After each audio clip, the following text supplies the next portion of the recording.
예수께서 세상에 계실 때에 베푸신 구원 사건 속에는 언제나 반복되는 단어가 있습니다. 믿음입니다. 한 번은 중풍병자를 데려온 사람들이 있었잖아요. 4명의 친구들이 침상째 들고 예수께 나와왔어요. 그 내용을 기록한 성경은 이렇게 말합니다. 침상에 누운 중풍병자를 사람들이 데리고 오거늘 예수께서 그들의 믿음을 보시고 중풍병자에게 이르되 작은 자야 안심하라 내 죄 사함을 받았느니라. 그들의 믿음을 보시고 라고 했습니다. 또 예수께 나와 예수의 옷자락을 만졌던 그 12년 동안 고생하던 혈류증 걸린 여인의 이야기를 기록한 성경은 또 이렇게 말하죠.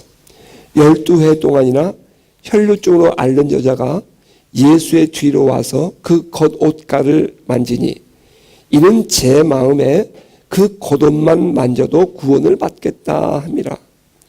예수께서 돌이켜 그를 보시며 이르시되 따라 안심하라. 내 믿음이 너를 구원하였다 하시니 그 즉시 구원을 받으니라. 내 믿음이 너를 구원하였다. 이렇게 얘기하십니다. 또 계속되는 성경은 두 맹인이 앞을 보지 못하는 시각장애인이 예수를 따라오며 또 예수님께서 그를 고치신 사건을 기록하고 있는데요.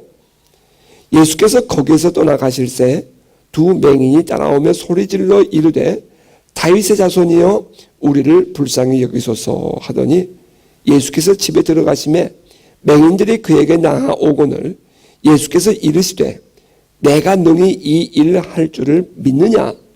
대답하되 주여 그러하오이다 하니 이에 예수께서 그들의 눈을 만지시며 이르시되 너희 믿음대로 되라 하시니 그 눈이 밝아진지라 했습니다.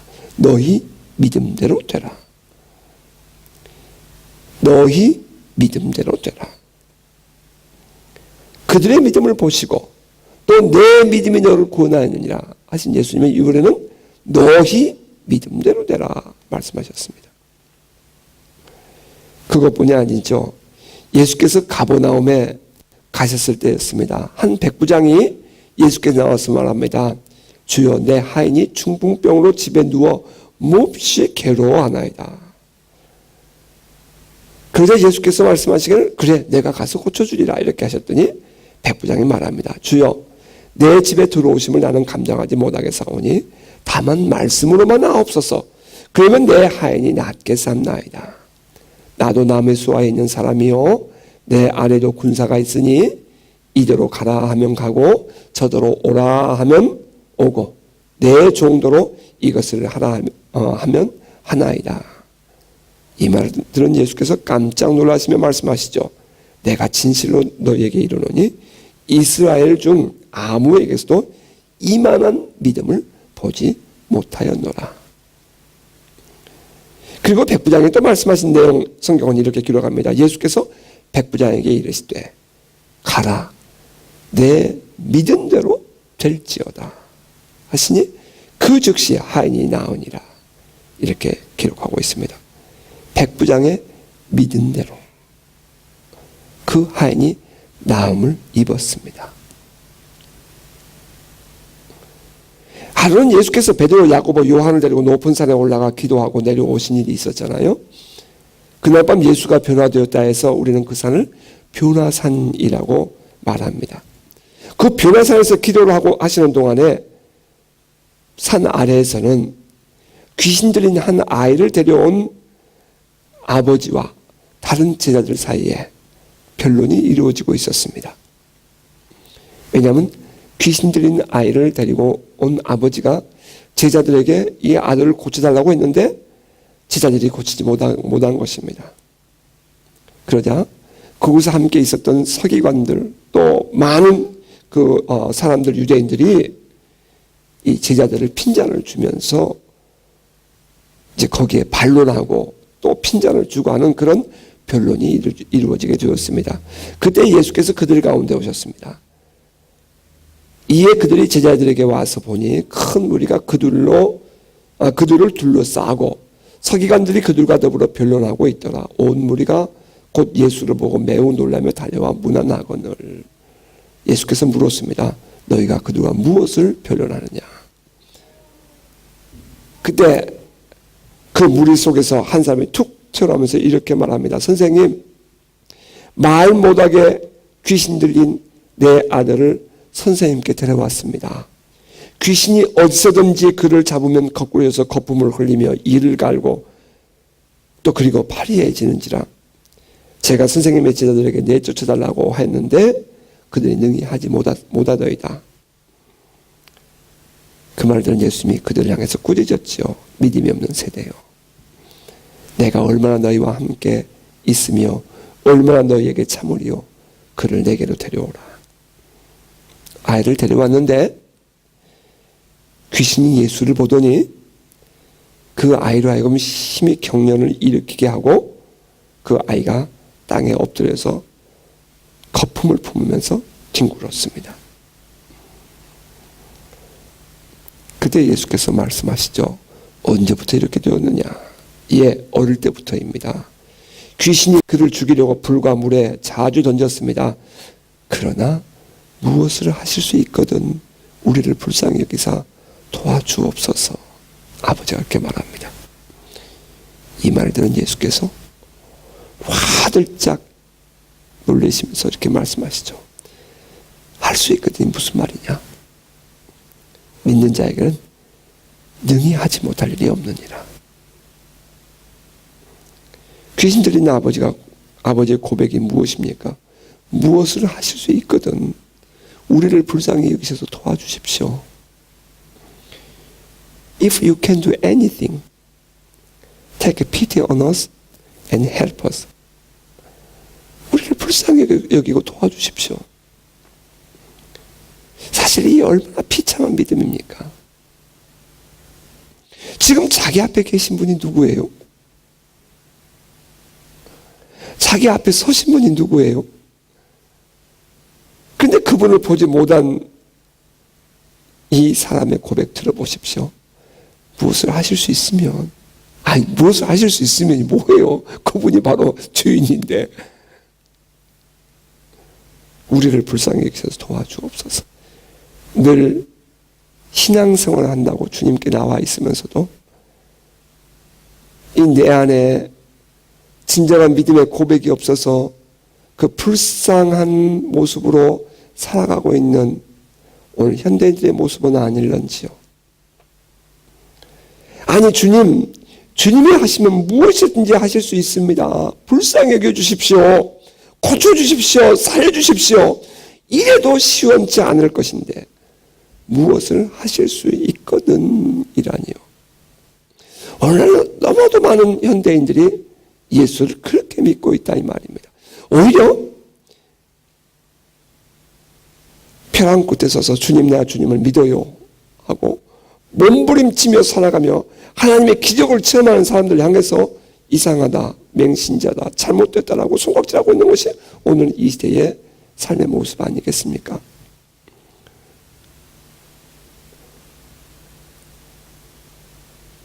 혹시 솔직하게 남 얘기하지 말고 지금 나의 믿음은 그런 믿음은 아닌지요? 지금 이 순간 여러분 안에 무엇이 문제이죠? 지금 이 순간 당신이 가장 힘들다고 생각하는 것이 무엇입니까? 그 일은 주님이 하시면 안 되는 일입니까? 하실 수 없는 일입니까? 그 일을 주님이 하시기에 부족하다고 생각되십니까? 혹시? 그래서 주님 하실 수 있으면 해주세요. 아니어도 말고요. 혹시 그러고 계시지 않나요? 아니면 혹시 그거마저도 이것은 내 일이니까 생각하고 하나님께 구하거나 맡길 생각은 아예 해보지 않고 살아가고 있지는 않으신지요? 만약 지금까지 당신의 그 문제를 가지고 주님께 해결해달라고 기도한 일이 없었다면 지금 이 시간 마음을 한번 바꿔볼 생각은 없으십니까?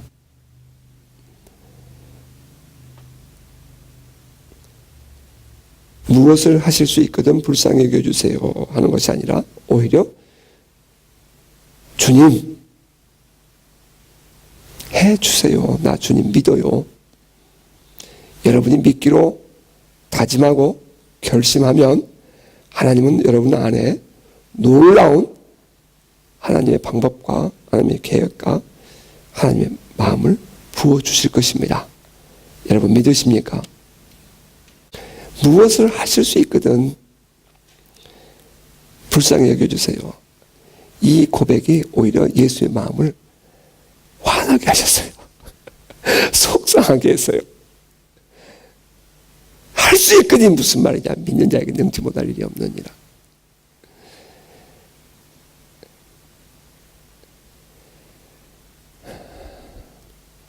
어찌 보면 우리 안에도 나도 믿지 못하면서 하나님께 해주세요 하는 것이 참 어리석은 기도 아닙니까 그거?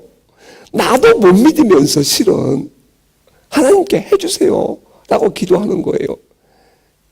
그게 기도입니까? 그게 믿음입니까? 언젠가는 환자를 위해서 기도해 달랍니다. 그래서 기도하러 갔지요. 그런데 기도를 받는 환자나 기도해 달라고 요청했던 가족이나 전혀 믿음이 없었습니다. 솔직한 얘기예요.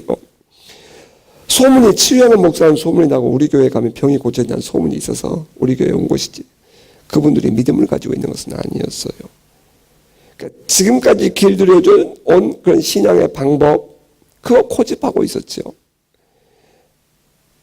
병이 고쳐지기만을 원하는 것이지 내 신앙의 체질과 내 믿음의 질이 바뀌어지는 데서는 전혀 관심이 없었다는 것입니다. 그런 과정에서 기도하고 있으면 정말 공허하죠. 마치 옆에서 한번 할 수 있으면 고쳐보세요. 꼭 그런 느낌이에요. 거기서 어떻게 기적이 일어나겠어요? 주님은 말씀하시기를 내 믿음대로 된다 이렇게 말씀하시는데 말입니다. 할 수 있거든요. 무슨 말이냐? 믿는 자에게 능치 못할 일이 없느니라. If you can, everything is possible for him who believes. 이 일은 아브라함도 마찬가지였답니다. 현실을 바라보면 도저히 믿겨지지 않았습니다. 그러나 주의 말씀을 보면 믿음이 생겼어요. 주의 약속을 바라본 아브라함은 결국 100세의 아들을 품에 안는 은혜를 입었습니다. 아브라함이 이토록 기적의 주인공이 될 수 있었던 것은 한 번에 된 것 아니에요. 그도 수없이 넘어졌고 실수도 합니다.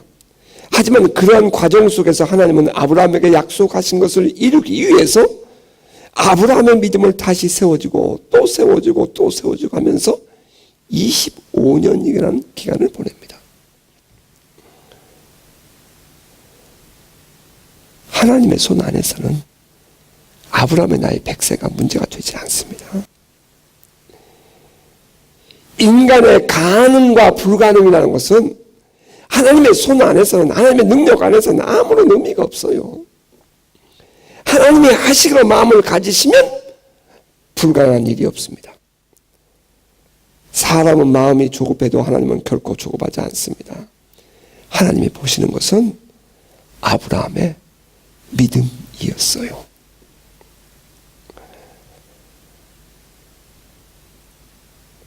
할 수 있거든요. 무슨 말이냐. 믿는 자에게 능히 하지 못할 일이 없느니라 하신 예수의 말씀을 들은 그 아이의 아버지는 무릎을 꿇지요. 곧 그 아이의 아버지가 소리를 질러 이르되 내가 믿나이다. 나의 믿음 없는 것을 도와주소서 하더라. 예수의 말씀은 그 아버지의 믿음을 치유하시는 과정이었습니다. 결국 구원은 그 아버지의 믿음을 통해서 이루어지는 것이기 때문입니다. 내가 믿나이다. 나의 믿음 없음을 도와주소서. 이는 자아가 무너진 고백입니다.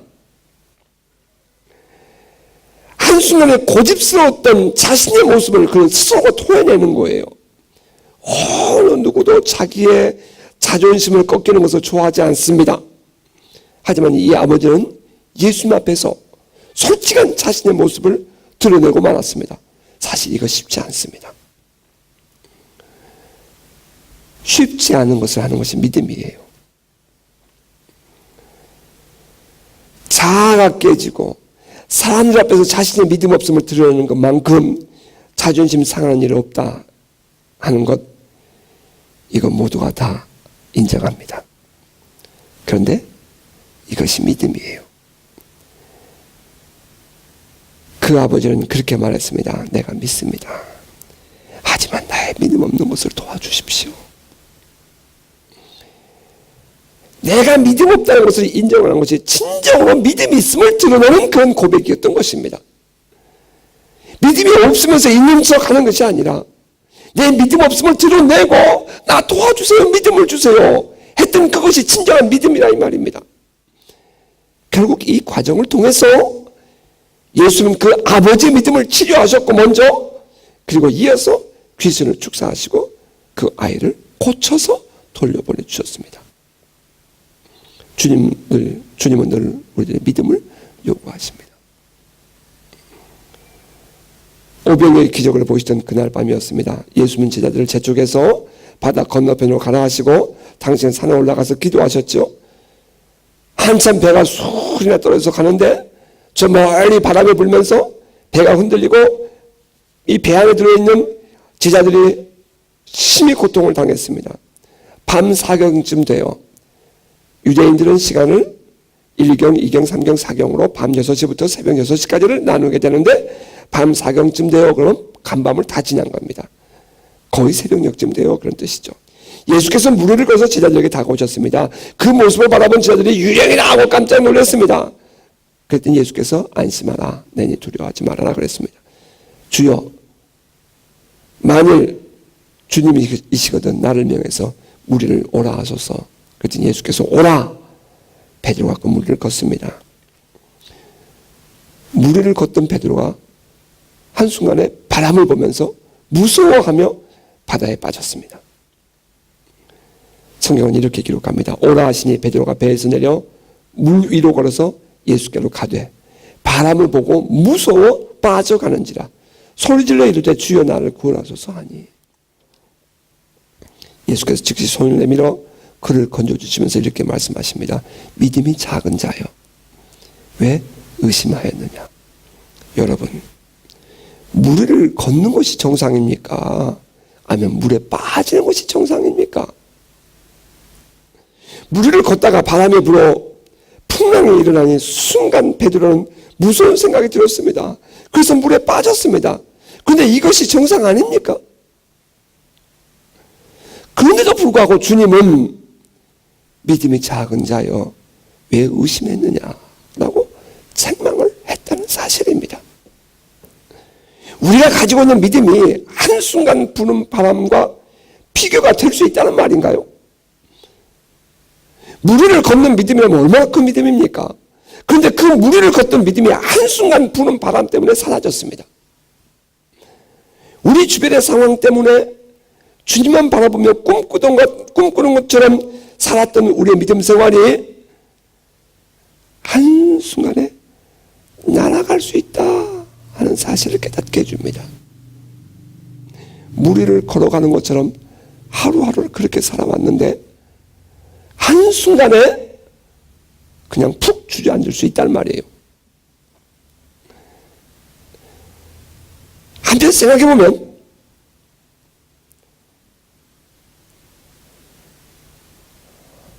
베드로가 물 위에 내렸을 때에도 바람은 이미 불고 있었습니다. 베드로가 물 위를 걸어갈 때도 바람과 풍랑은 이미 그곳에 존재해 있었어요. 갑자기 불어온 바람이 아니었습니다. 갑자기 그에게 충격적으로 다가온 것이 아니었어요.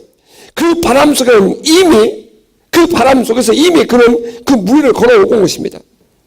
그렇다면 그가 물 위를 걸을 수 있었던 것은 예수께서 오라 하신 말씀만을 붙잡고 계속 걸었기 때문입니다. 어차피 바람도 불어왔고 어차피 풍랑도 일어왔었습니다. 어차피 주변의 환경들은 무서운 환경이었습니다.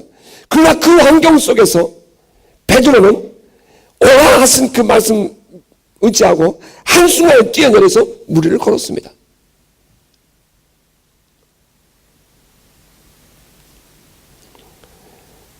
온 마음이 주님께 집중하고 있을 때에는 엄청난 어려운 일들도 힘들지 않습니다. 그런데 내 마음에 생각이 들어오기 시작하고 나의 판단이 생기기 시작하고 무엇인가 내 주변에 없다는 것이 보이기 시작할 때부터 이제 주님이 보이는 것이 아니라 그 생각들이 내 마음을 사로잡기 시작하게 되고 그렇게 되면 결국은 물에 빠지는, 결국은 그 상황에 사로잡히게 되는 결과를 낳게 된다는 것을 깨닫게 됩니다. 그를 향해서 예수님 말씀하십니다. 믿음이 작은 자라고.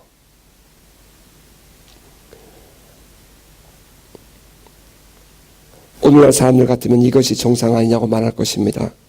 이 말씀을 가지고 믿음을 새롭게 하라고 권면했더니 화를 내는 사람도 있었습니다. 아니, 지금이 믿음을 새롭게 할 때냐고, 지금이 이것이 정상 아니냐고, 물에 빠지는 것이 정상이지 왜 무리를 걷는 것이 정상이냐고 대드는 사람도 본 일이 있습니다. 하지만 주님은 그렇게 말씀하십니다. 믿음이 작은 자요, 왜 의심하였느냐. 세상 사람들이 볼 때는 너무나 당연한 자연적인 일인데도 주님은 그것을 믿음이 작다고, 의심했다고 책망하셨습니다. 여러분의 믿음은 어떻습니까? 오늘 당신의 삶을 돌파할 만한, 브레이크스루 할 만한 믿음이 있으십니까? 주님은 우리에게 이 상식을 뛰어넘는 믿음을 요구하십니다. 오늘 이 시대의 기적의 주인공은 바로 이와 같이 이 상식을 뛰어넘은 믿음의 소유자인 것입니다. 지금의 상황에 눌려있는 한 절대로 우리는 그 상황을 극복해낼 수 없습니다. 우리가 먼저 주님을 신뢰하고 믿음으로 극복해낼 때에, 다시 말하면 믿음을 새롭게 하고 주의 말씀만을 믿고 믿음으로 살아갈 때에 기적은 일어나는 것입니다. 지금 여러분의 문제는 안 돼도 그만입니까? 아니면 반드시 되어야 할 문제입니까? 하나님의 은혜를 입은 것은 기적입니다. 하나님의 치유를 받고 하나님의 구원을 받는 것은 기적입니다. 그런데 이것이 바로 우리 자신의 믿음에 달려있다 하는 것이 성경입니다. 오늘의 본문에는 사도 바울과 바나바가 복음을 전하다가 만났던 루스드라에서의 내용을 기록하고 있습니다. 그곳에는 태어날 때부터 안진병이었던 걸어본 일이 없는 사람이 있었습니다. 많은 순종하지 않는 유대인들, 바나바와 바울이 가는 곳마다 따라다닙니다. 그러면서 괴롭힙니다. 심지어는 이고니온 이 회장에서는 회장에서 복음을 전하니 많은 사람들이 예수를 믿고 영접하고 돌아오는데, 이 순종하지 않는 유대인들이 이방인들의 마음을 선동해서 악감을 사도들에게 품게 하고 그들을 돌로 쳐서 죽이려고 계획을 세웠습니다. 그러나 그럼에도 불구하고 이 두 사도는 그 주의 은혜를 힘입어서 담대히 주의 복음을 전했고, 주님께서 그들의 손을 통해서 표적과 기사가 나타나게 하시면서 그들이 전하는 복음이 사실 진실이라는 것을 드러내니 많은 사람들이 예수를 믿게 되고 그 마을 안의 사람들이 갈라지게 되었습니다. 사도들이 복음을 전할 때에 주변의 모든 사람들이 그들을 환영한 것이 아니었습니다. 반감을 가지고 방해하는 사람들의 세력이 더 컸습니다. 어딜 가나 그랬지만 특히 루스드라는 더욱더 그랬습니다.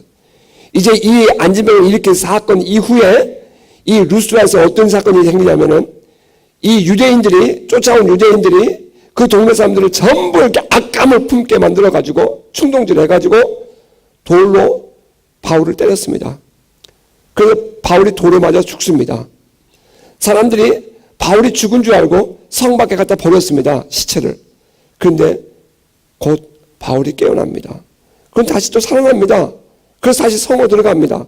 그러다 그 이튿날 다시 이제 다른 제들과 함께 다른 곳으로 옮겨서 복음을 전하면서 여러분 힘내라고, 우리가 이렇게 환난당하는 것이 마땅하다고, 그러면서 또 돌에 맞아서 죽었다 깨어난 사람이 이 환난당하는 것을 당연하게 생각하고 또 다음 도시로 나가서 복음을 전합니다.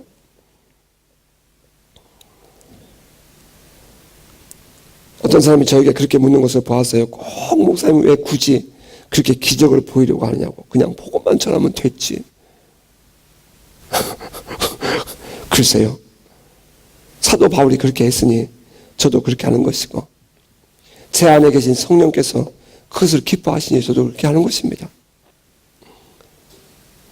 더군다나 환자들을 보면 제 안에는 참을 수 없는 사랑이 밀려오고, 아이를 못 낳는 가족들을 보면, 젊은 부부들을 보면 저들에게 아이 낳게 해달라고 기도해 줄 마음이 생기고, 나도 모르게 연약한 자들, 가난한 자들을 보면 뭔가 좀 도와주고 싶은 마음이 제 안에 막 북받쳐 오르니까 저는 그걸 참을 수가 없어서 저는 해줍니다. 그런데 이런 일을 하고 나서 좋은 소리 듣고 안 듣고 그것을 생각한다면 어떻게 우리가 사역을 하겠습니까? 그런 거 상관없이 하는 것이 그리스도인의 삶 아닐까요?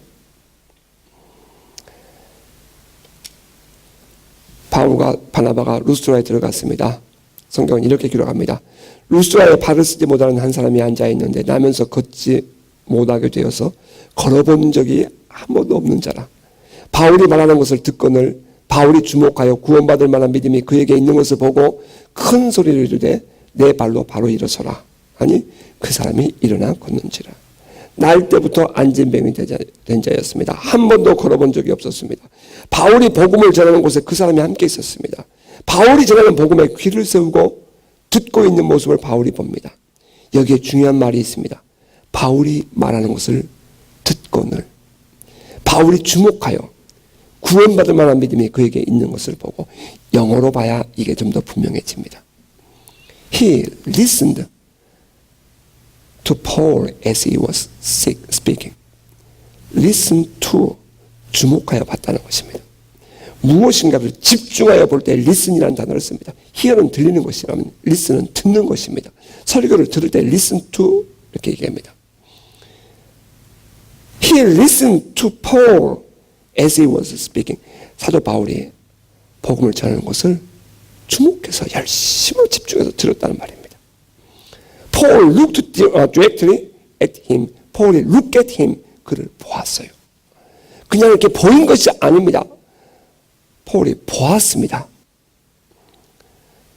So that Paul saw that he had faith to be healed. 그가 치유될 만한 믿음이 있는 것을 보았습니다. He listened to Paul as he was speaking. Paul looked directly at him. Paul saw that he had faith to be healed. 이 세 개의 문장이 이 구절 안에 다 들어있어요. 바울이 말하고 있을 때 그를 집중해서 들었다. 설교할 때 여러분이 집중하고 있는지 안 하는지 압니다. 여러분 눈 뜨고 보고 있는 것 같아도요, 설교할 때 여러분 속이 보여요. 이분이 지금 집중하고 있는지 안 하는지. 보입니다. 집중하고 있었어요.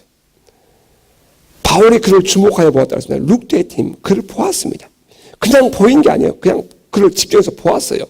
그리고 치유될 수 있는 믿음을 가진 것을 그는 보았습니다. He saw that he had faith to be healed. 그 순간 그의 모습을 보십시오. 바울을 바라보며 집중하고 있었습니다. 몰입하고 있었다는 것입니다. 그리고 바울은 그를 쳐다보았습니다. 그냥 두루뭉술하게 사람들 속에서 그가 보인 것이 아니라 바울이 그를 쳐다보았습니다. 그리고 그 안에 믿음이 있는 것을 보았습니다. 그 믿음이 어떤 믿음인지요? 치유될 수 있다는 믿음이었습니다. 그 사람이 어떤 사람이라고요? 한 번도 걸어본 일이 없는 사람입니다. 태어나서 한 번도 걸어본 일이 없는 사람이요. 한 번도 걸어본 일이 없다는 것은 뼈가 성장하지 않았던지 근육이 성장하지 않았던지 어떠한 그 재앙이 있었든지 간에 이유가 있었든지 간에 그 한 번도 걸어본 일이 없는 사람이에요. 그런데 그가 지금 바울이 설교하는 설교를 듣고 있는 동안에 그의 마음속에 뭐가 생겼다고요? 그가 나도 걸을 수 있다는, 힐링될 수 있다는 그런 믿음이 그 안에 있었다는 것을 바울이 봤다는 거예요. 여러분, 이것이 가능한 일입니까? 그동안 자기의 삶의 길들을 진 사람, 그것을 마땅한 일인 듯이 그저 그렇게 살아온 인생이 그 사람이었습니다. 그런데 그가 어느 날 그 자리에서 지금까지 살아온 인생을 뒤집는 기적을 만납니다. 아무도 그 이전까지는 그에게 이런 일이 일어나기라고는 생각도 못했습니다. 그는 평생을 그렇게 살아왔습니다. 그런데 그는 그날 바울을 만나서 새로운 삶을 얻게 되었습니다. 어떻게 이것이 가능한 일이었죠? 성경은 이에 대한 답을 아주 간단 명료하게 말합니다. 구원받을 만한 믿음이 그에게 있는 것을 보고, 복음을 전하면서 사람을 만날 때 보면 이런 사람, 이런 믿음 보여요. 많은 집회를 다녀보고 많은 사람들을 우리가 만나보지만 이런 사람, 이런 믿음 보입니다. 사실이에요. 그냥 그런가 보자 하고 있는 사람과 참으로 기적의 주인공이 될 사람은 다릅니다. 보입니다. 어렸을 때 저희 집 처마 밑에는 그 매년, 여러분 우리 시골 사람들은 서울도 그런 때가 있었어요. 이 제비가, 강남 같은 제비가 와서 둥지를 먼저 만듭니다. 그리고 알을 까고 그 안에서 새끼를 낳습니다. 그러면 이제 어미새가 그 새끼를 위해서 먹이러 가서 벌레를 잡아옵니다. 그러면 이 제비새들이, 새끼 제비들이 얼마나 지지배배 시끄럽게 떠드는지 아주 시끄러워서 그 집을 망가뜨려보는 그런 집도 있습니다. 화가 나니까. 하나님의 은혜를 사모할 때 우리의 모습은 어떻습니까? 여러분이 하나님의 기적을 체험하겠다고 여러분이 몸부림칠 때에 여러분 안에 믿음은 과연 어떠한 믿음입니까?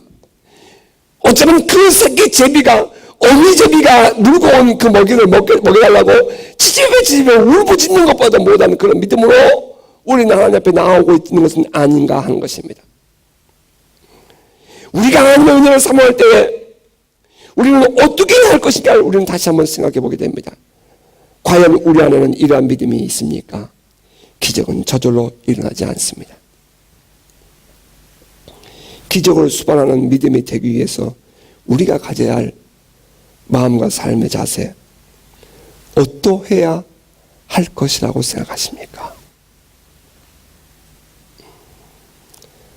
그동안 집회를 다니면서 수많은 사람들을 만나보았습니다. 저 아프리카에서 말입니다. 집회를 참석하기 위해서 200km를 온 사람도 보았습니다. 저는 그 사람이 누군지 모릅니다. 어떤 질병인지도 모릅니다. 그런데 그 교회 목사님이 주일날, 집회는 목, 금, 토, 3일을 했는데 주일날 200km 밖에서 그 사람이 주일날 이 교회 예배 참석을, 저는 다른 또 이 마을에 가서 집회를 했으니까요. 예배 참석을 해서 간증을 하더랍니다. 자기한테 이런 질병이 있었는데 이 질병을 주님이 이번 집회에서 고치셨다고. 저는 그가 남자인지 여자인지도 모릅니다. 누군지도 몰라요. 다만 그 목사님이 간증하는 속에 200km 밖에서 와서 이렇게 집회를 참석했다는 이야기를 듣고 제가 감동을 먹었습니다. 하나님이 어떻게 그분을 고치지 않는단 말입니까? 미국에서는 4시간 걸리는 거리에서 매일 밤마다 집회를 참석하는 한 청년이 있었습니다. 레리라는 지방에서 4시간 동안 운전을 하고, 그런 환자입니다. 몸도 모바일 흔들리는 환자였어요. 집회를 참석했습니다. 어떤 분은 2시간 먼저 문을 닫고 1시간 반을 운전하고 5시 반에 출근합니다. 생선가게를 하신 분인데 미국은 그렇게 살아가요. 7시에 문을 엽니다. 아이들이 학교를 7시에 학교가 문을 여니까 아이들이 5시에 자기 스스로가 일어나서 애들이 세수를 하고 옷을 입고, 아이들이 국민학교 프라이머리 아이들이, 그리고 버스를 기다리면 버스가 와서 애들을 태우고 갑니다. 1시간 혹은 1시간 반씩 애들을 온 마을을 다 다니면서 태우고 학교를 갑니다. 7시 학교가 시작을 하고요. 그런데 엄마들도 자기들 5시 반에 집에서 출발해야 되니까 아이들을 못 돌봐줍니다. 미국 사회가 그렇습니다. 그러고 가서 7시에 그 생선가게 문을 열고 저녁 집회가 7시 반이니까 적어도 5시에는 나와야 되지 않겠습니까? 평상시보다 더 일찍 문을 닫고, 그리고 1시간 반 동안 운전하고 와서 집회를 참석합니다. 여러분 유튜브에 가면 미국 샬롯 집회 간증 들어있습니다. 참석하기 위해서 어떤 사람은 집회에 참석하기 위해서 어떤 사람은 약속을 다음으로 미루고 참석하는 사람도 있었습니다. 주님은 언제나 우리들의 믿음을 보셨습니다. 구원받을 만한 믿음이 그에게 있는 것을 보고, 여러분 오늘 우리들의 믿음 다시 한번 돌아보는 시간, 돌아보는 예배가 되시기를 바랍니다. 과연 나의 믿음의 현주소는 지금 어디에 있는가?